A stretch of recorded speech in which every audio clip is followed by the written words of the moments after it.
Hey friends, today's video is a map breakdown of Javelin-4. That's the Trials of Osiris map today, with the reward being the Adept Astral Horizon. I know I'm a little late on this video, so I'm going to start there and then talk about the loot.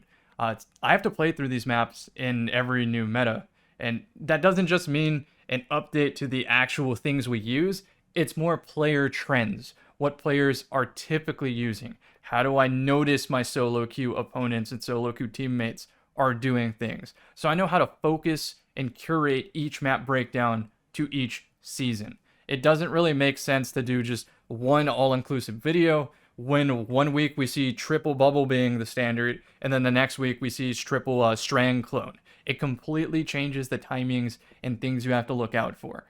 Anyway, I put some time in this weekend and I feel like I'm confident talking about my experiences here, so I hope you find something valuable. Now, to start with the loot, the first thing to mention is you have to compare Astral Horizon to Imperial Decree. So pay attention to these numbers. 74-43 versus 79-41. And that 43 is more powerful because you're not using an Adept range mod. You're using Quick Access Sling, which is a scaler, so you effectively get a faster draw.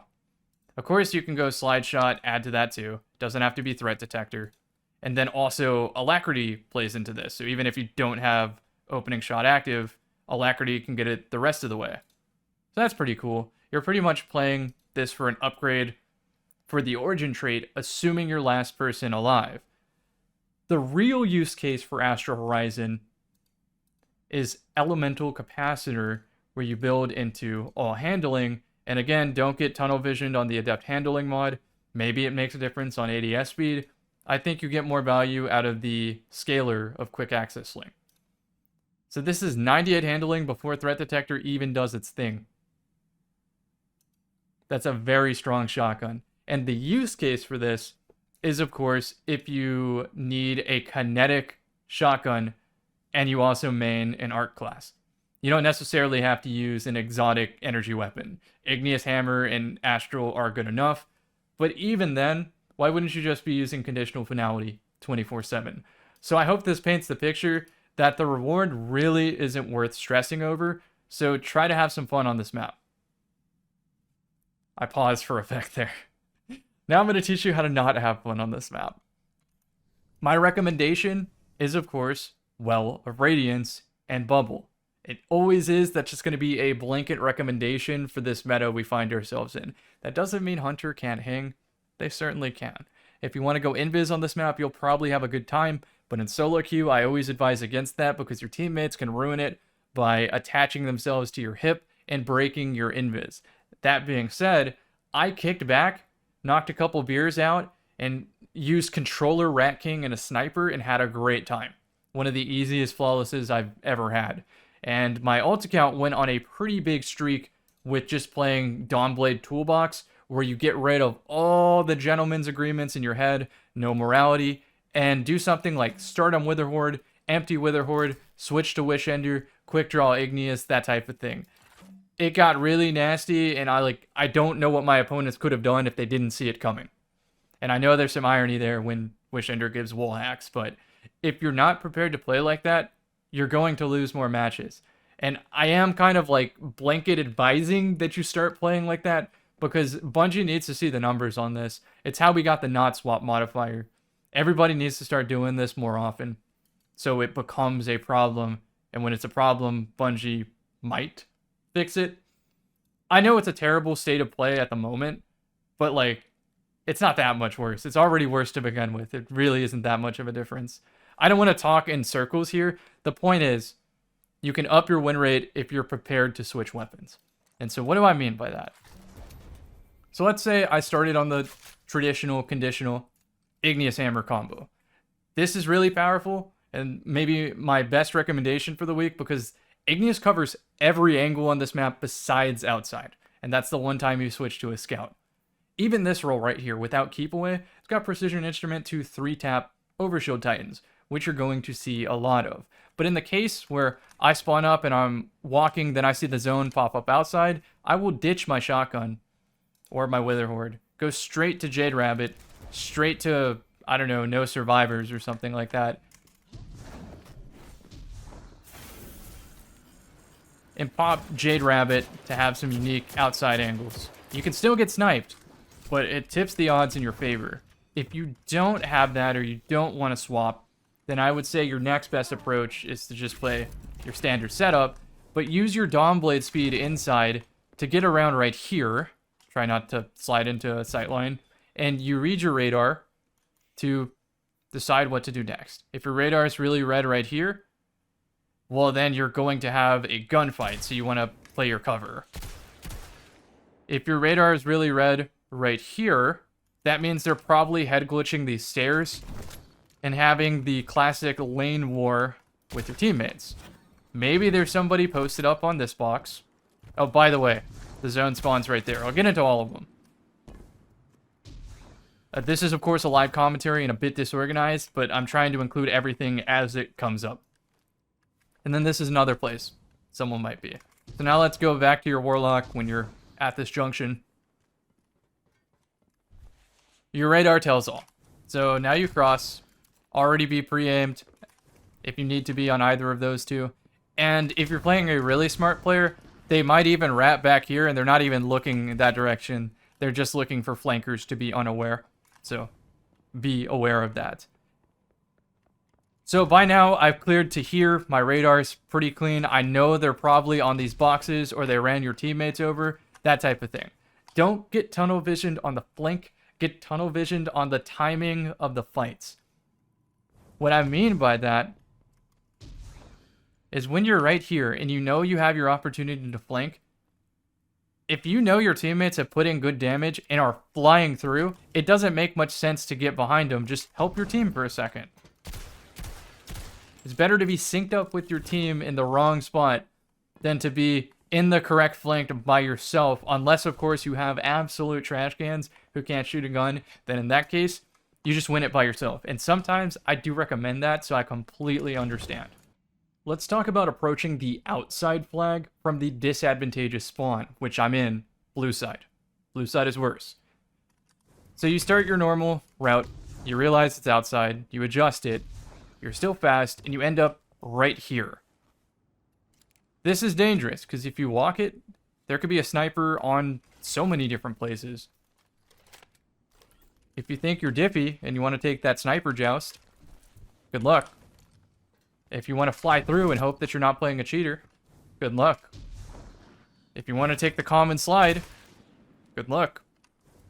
All of those have a chance to go wrong, which is why I typically don't play those.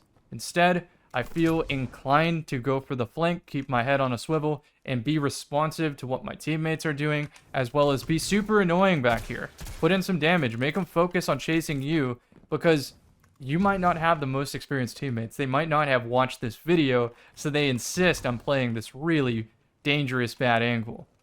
Here's the thing. Let's say I did cross this. That's step one. Step two is I have to do it again on the stairhead glitch, clear out this side, and garage at the same time, just to get to right here to be able to play the flag and force the opponents to approach. So I have to do 3 individual steps to be on even footing with the opponents. I just don't recommend it. But if you do throw the gentleman's agreements out the window, no morality, that type of thing, well then you just menu over to Jade Rabbit and do the standard Dawn Blade floating thing. You can, of course, go really wide and risk getting sniped, or you can hug this yellow piece of cover and cut the pie.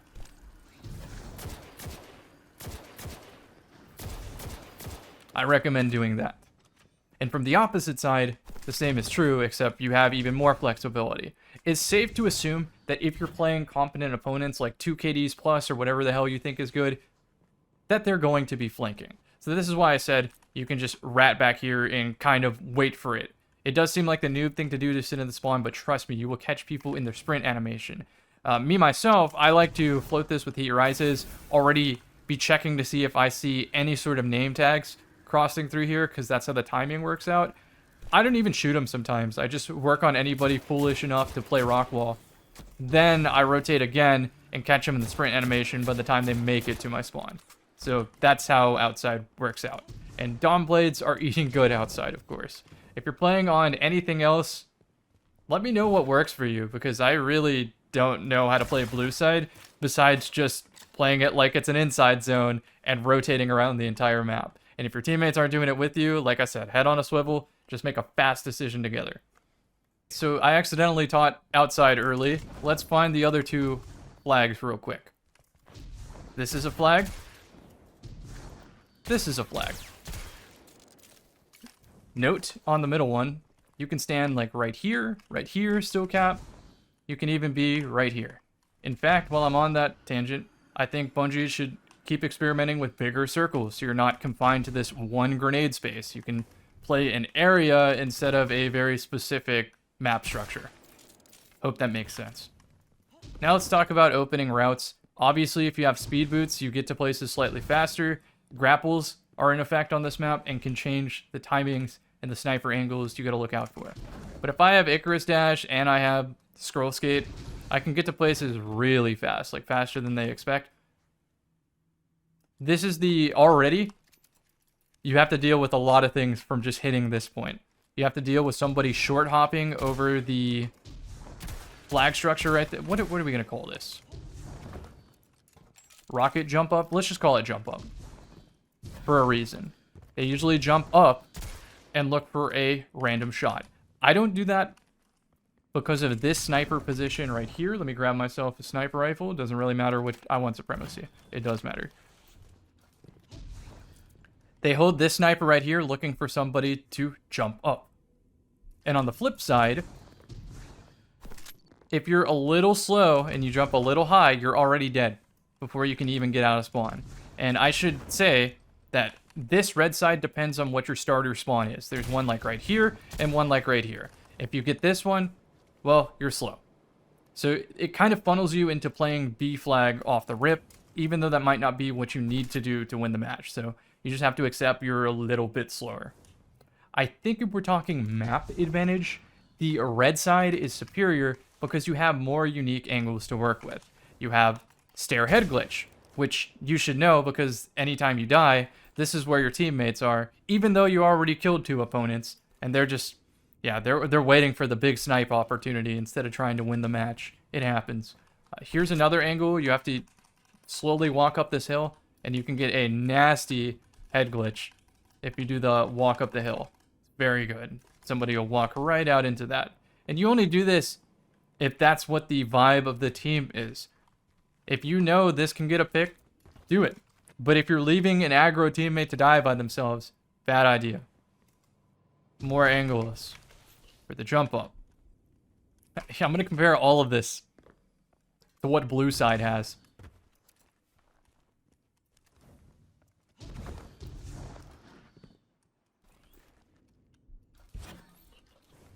Now let's go to blue side. You're going to immediately see. I'll show you the best blue rat spot. It's this slide right here. If they're on blue street and have a sniper posted up, you could die just for crossing B. But the thing is, you don't ever have to cross there. You don't have to cross there at all. This is what it looks like from their POV. And I want you to think about this from a map control perspective. If they don't secure that kill, what are you doing for your team? If somebody is on B flag getting across or somebody's in rocket getting good damage, what can you do here? I guess you can see that you're not in the fight and go for an ambitious flank that they will see on the radar to maybe try to get a new angle. But ultimately, I see bad teams funneling these three areas. Number one, they get too comfortable in this rat spot with no payoff. Number two, they get intimidated by dealing less damage to the opponent, and they end up in glass right here, and they just kind of sit and wait, and sometimes it works because you get impatient. It happens to all of us. And then the third place that teammates sit and don't really contribute, it's right here. So like I said, it's more of a vibe check for how active your teammates are. Try to play to their speed at first, and if not working, then you shift to winning by yourself. That's how I do it, at least. Note, while I'm on this crate, you can be shot underneath. They can shoot underneath, ricochet bullets, that type of thing. So you are not 100% safe here. There is one smart thing you can do. It's this fade away jump backwards to check if somebody is standing right there on Blue Street. because it's a hard shot to hit. You just do that right there. You jump, fade away backwards, and just that little 1 pixel glimpse is all you need. You should not jump straight up for info, jump backwards. Get used to that rep, because that little piece of information is going to dictate everything you do next. If your radar, for example, is red right here, and you see another red ping here, you do your fade away and you see 2 sniper scopes on Blue Street non-contributors, that is when you change your direction and gun this dude, because they are going to be by themselves.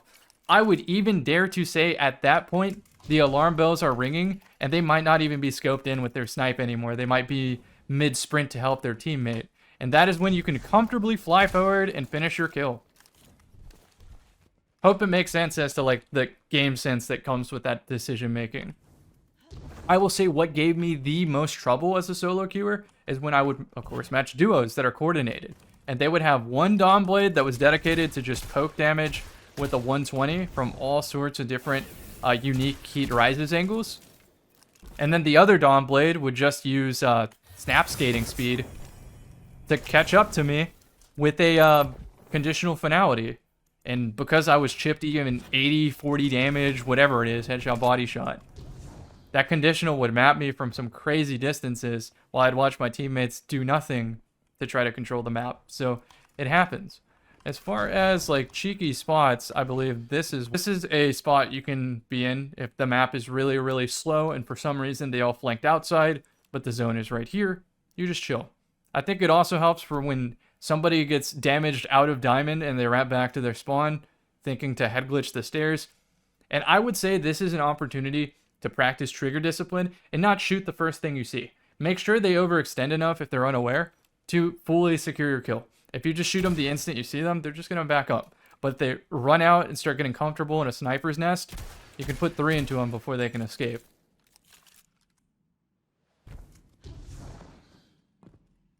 B flag has a lot of potential to be naded out by anything in the game you can think of, so be very careful and be ready to shoot the walls. In fact,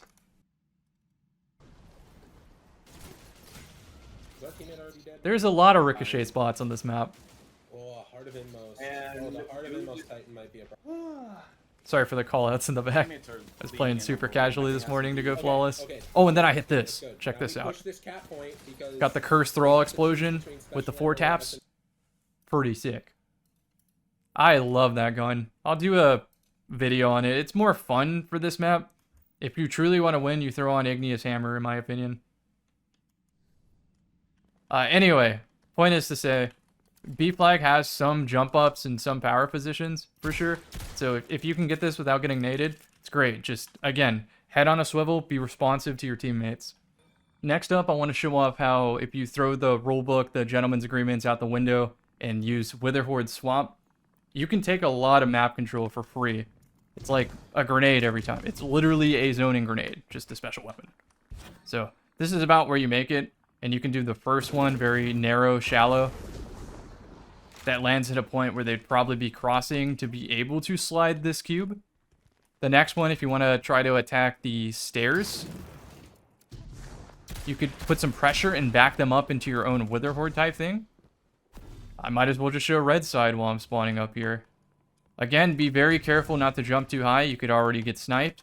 And it's narrower than you think to hit this Witherhoard. It can bounce off this wall or that yellow right there, so... It doesn't have to be a precise Witherhoard by any means, but you want it to block out Blue Street. On the move, though. That one was close to perfect. Needed to be about right there, but it doesn't have to be perfect. It adds to the mental tax that they have to keep up with. And if you're on the stair side, got the worst spawn, you can kind of bank it off the top of that diamond.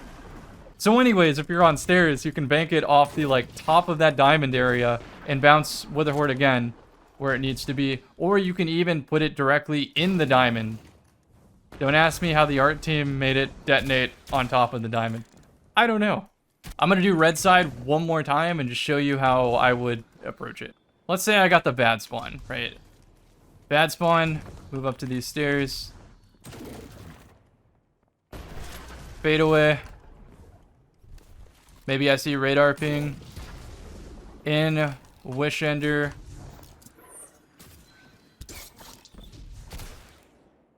Now, do I like that that's in the game? Absolutely not. But does it make flawless going easier? Yes. When it comes to bubble and well, have a swap ready for that too, whether that's Sweet Business or Cerberus. You could even just go conditional the entire time and be perfectly okay.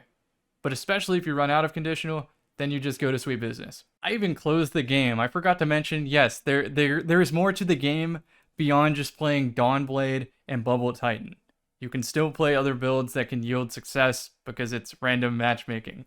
You could not even play at all and go flawless just from other two people carrying you. And some are arguably better than Bubble and Well if played optimally. I just don't play perfect. So some of those would be Osmiomancy, Shadebinder, Striker Titan, Void Walker, especially if you have like Thorn and can win by attrition and whittling them down and you take space that way and that type of thing. A Blink, of course, on Hunter, Gemini, that type of thing. There's a lot of different ways to play the game. I'm just recommending what I think are the strongest most consistently. So just want to be clear on that. Anyway, I hope you learned something new. This was more of a philosophy video than a map breakdown. There's not that much to this map, if I had to be real. I can show you invis timings and whatnot. I can show you grapple routes. But really, save that for the teams. So having this real intricate plan is planning to fail, in my opinion. Hope you found something useful in this video. I will see you in the next one.